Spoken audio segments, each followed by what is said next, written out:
प्रेम से बोलिए वृंदावन बिहारी लाल की जय। श्री अयोध्या रामलला महाराज की जय। प्रभु की कथा के अंतर्गत,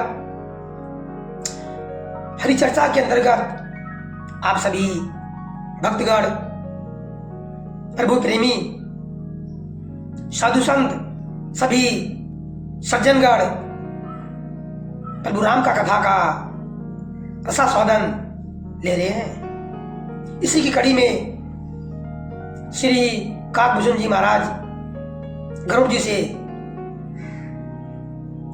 अपनी कथा गा रहे हैं। जिस प्रकार कलयुग में उनका जन्म हुआ, जिस प्रकार प्रदेश के उज्जैन और वहां एक ब्राह्मण के संपर्क में आने से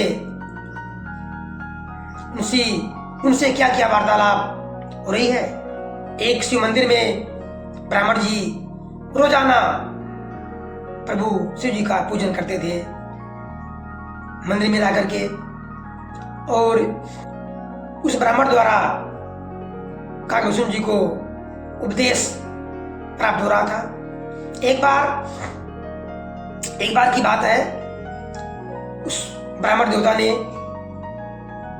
काकभूषण जी कह रहे हैं, हे गरुड़ जी, मुझको बड़े प्रेम से अपने पास बुलाया और कहा कि हे पुत्र, परमार्थ की राह पर चलो, नीति की राह पर चलो, परमार्थ की राह पर चलो और नीति की राह पर चलो, क्योंकि शिव जी की सेवा का यही फल है। शिव जी की सेवा का यही फल है कि प्रभु राम के चरणों में अगाध प्रेम हो। श्री राम जी के चरणों में क्या हो? अगाध प्रेम हो, निश्चल प्रेम हो। यही शिव जी के सेवा का फल है। क्योंकि शिव जी और ब्रह्मा जी भी श्री राम जी के चरणों के प्रेमी हैं। शिव जी और ब्रह्मा जी भी श्री राम जी के चरणों की सेवा करते हैं। फिर तो मनुष्य की बात क्या है? अरे भागे, कहते हैं गरुड़ जी से, हे गरुड़ जी, उस ब्राह्मण देवता ने मुझे डांट रहे हैं, वो भी प्रेम से। अरे भागे, तू श्री राम जी से विमुख होकर सुख चाहता है? तुम श्री राम जी से द्रोह करके सुख चाहता है? तुम्हें कभी नहीं मिलेगा। क्योंकि स्वयं भोले बाबा, शिव जी और ब्रह्मा जी श्री राम जी के चरणों की प्रेमी है, उनके भक्त हैं, उनकी रात दिन पूजा करते हैं। तो तुम श्री राम जी से द्रोह करके तुम्हें क्या मिलेगा? अर्थात तुम्हारा भला नहीं होगा। गुरुजी ने हरि का, प्रभु राम का सेवक कहा। गुरुजी ने, ब्राह्मण देवता ने काकभूषण जी से यही कहे कि प्रभु राम का, श्री हरि का शिव जी सेवक है, भक्त है, प्रेमी है। ऐसा सुनकर मेरा हृदय जल उठा, मेरा मन अत्यंत पागल हो गया। मैं नीच जात का मैं विद्या पाकर ऐसा हो गया। ये बात गुरु जी से स्वयं कह रहे हैं काकभूषण जी महाराज। क्योंकि जब ब्राह्मण के मुख से मुझे सुनने को मिला कि शिव जी हरि के सेवक हैं, इसी बात को सुनकर मेरा हृदय जल उठा। मैं नीच जात का ऐसा हो गया, जैसे दूध पिलाने पर सांप का होता है। सांप को दूध कितना ही पिलाया जाए, शुद्ध दूध, वो भी प्रेम से, फिर भी उसका जहर कम नहीं होता। समय आने पर वो सब किसी को अपना प्रभाव, अपने जहर का प्रभाव दिखा सकता है। मैं अभिमानी, कुटिल, क्रोधी, द्रोही, पापी गुरु जी का अपमान करता रहा, और गुरु जी ठारे दयालु हृदय के मेरी सब गलतियों को गुरुजी क्षमा कर देते, लेकिन मैं गुरुजी से ही द्रोह करता रहा। अपने दुर्गुण के कारण बार बार मुझे गुरुजी शिक्षाएं देते। मेरे क्रोध करने पर काकभूषण जी कह रहे गरुड़ जी से कि मेरे द्वारा क्रोध करने पर भी बार बार गुरुजी मुझे शिक्षाएं देते, ज्ञान की बात ही करते। जैसे अग्नि से उत्पन्न धुआं भी बादलों के संग में पड़ करके सबसे पहले उस अग्नि को ही बुझा देता है जिससे उत्पन्न हुआ। और धूल मार्ग में पड़ा रहता है, सैकड़ों ठोकर लातों को ठोकर उसे मिलता है, लेकिन वही धूल पवन के संपर्क में आने से सबसे पहले पवन को ही धूल से स्वयं से भर देता है। ये नीच का विशेषता है, ये नीच का प्रभाव है। यही हालत मेरी है। काकभूषण जी कहते हैं, हे गरुड़ जी, हे पक्षीराज गरुड़ जी, यही हालत मेरी है। मुझे बहुत अभिमान है, मेरा स्वभाव क्रोधी का है, मैं कुटिल हूं, इसलिए मुझे ये सब अच्छा नहीं लगता। और वही धूल पवन को धूल से भरने के बाद फिर राजाओं के मुकुट पर अपना प्रभाव दिखाती है, यानी राजा के मुकुट को भी धूल से दूषित कर देती है। इसलिए हे पक्षीराज गरुड़ जी, बुद्धिमान लोग कहते हैं कि जिसका बुद्धि नीच हो, जिसका विचार नीच हो, अर्थात जो नीच लोग हैं, कुटिल लोग हैं, उनसे प्रेम करना ठीक नहीं होता है, यानी उनका संग करना बिल्कुल भी ठीक नहीं है। ऐसा बुद्धिमान लोग कहते हैं। बुद्धिमान लोग, पंडित लोग कहते हैं कि दुष्ट व्यक्ति से, दुष्ट जीव से ना तो कलह अच्छा है और ना ही प्रेम। हमें दुष्ट व्यक्ति से ना तो कलह करना ही चाहिए और ना ही प्रेम। हमें उनसे दोनों ही प्रकार से बचना है, जैसे धूल का होता है और धुआं का होता है। ये दोनों नीच की श्रेणी में है, धुआं और धूल। दुष्ट लोग से सदा उदासीन नहीं रहना चाहिए, दुष्ट लोगों से सदा उदासीन नहीं होना चाहिए। ना तो प्रेम हो उनसे, ना तो कला। दुष्टों को कुत्ते की तरह त्याग देना चाहिए, दुष्टों को दूर से ही कुत्ते की तरह त्याग देना चाहिए। यद्यपि मैं कुटिल था, दुष्ट था, यद्यपि मैं कुटिल था, दुष्ट था, क्रोधी था, फिर भी हमारे गुरुजी मेरे गलतियों पर ध्यान ना करते हुए मुझसे प्रेम ही करते थे, मुझसे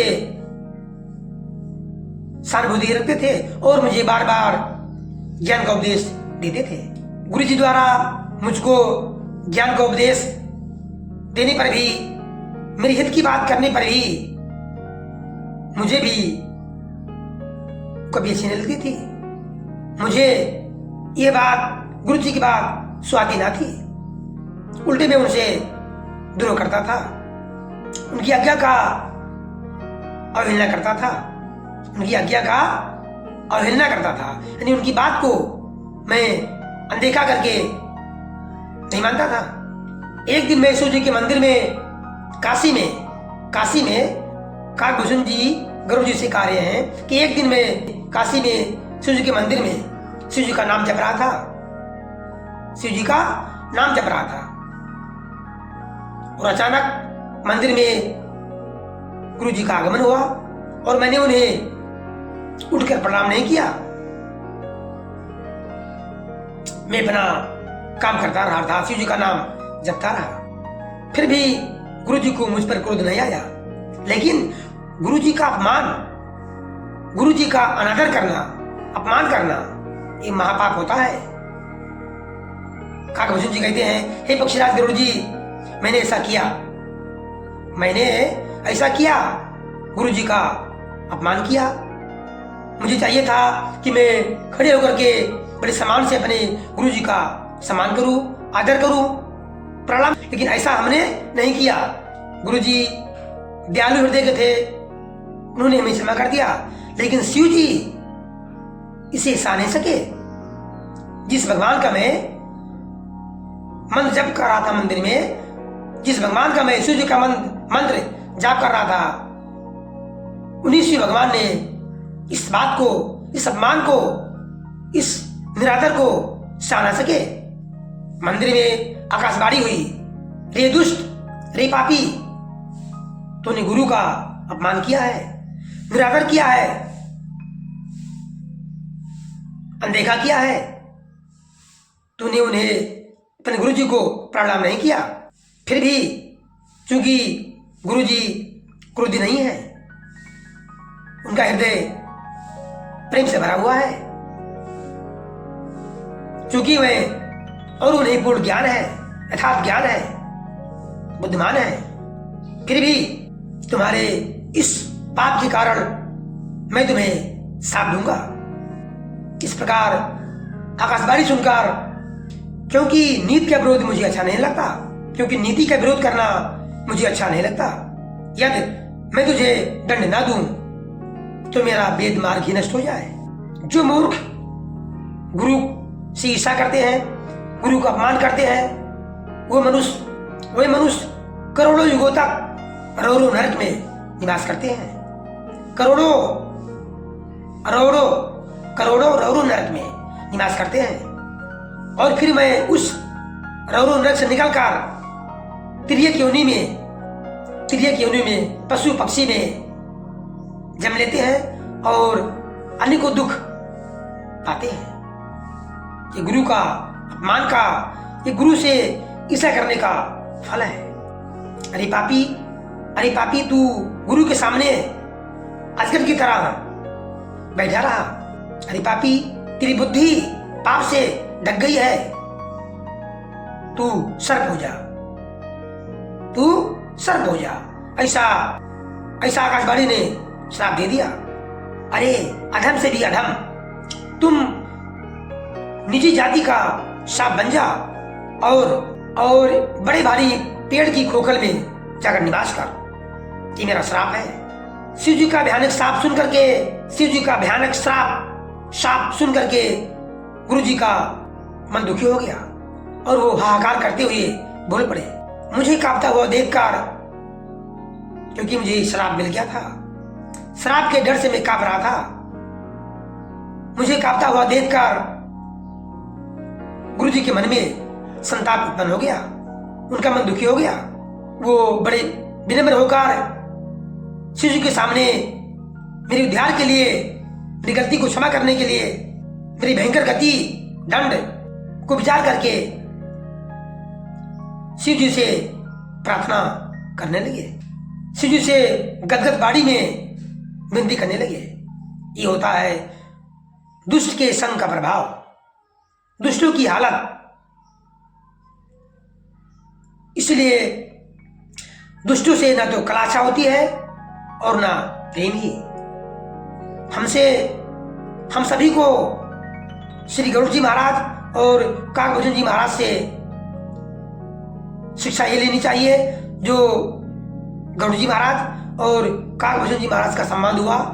इस संवाद से हम सबको शिक्षा यही मिलती है कि गुरु का अपमान कभी नहीं करना चाहिए, ना तो गुरु जी से ईर्ष्या करनी चाहिए, ना घृणा करना चाहिए, ना अपमान करना चाहिए। और दुष्ट लोगों से ना तो प्रेम करे और ना ही कलह, दोनों ही ठीक नहीं है, उचित नहीं है। आज की हरि चर्चा यहीं तक। प्रेम से बोलिए अयोध्या राम लला की जय, वृंदावन बिहारी लाल की जय। सभी का दिन शुभ हो, सभी को प्रभु की नौदा भक्ति प्राप्त हो, सभी को प्रभु की ओर से साधुवाद।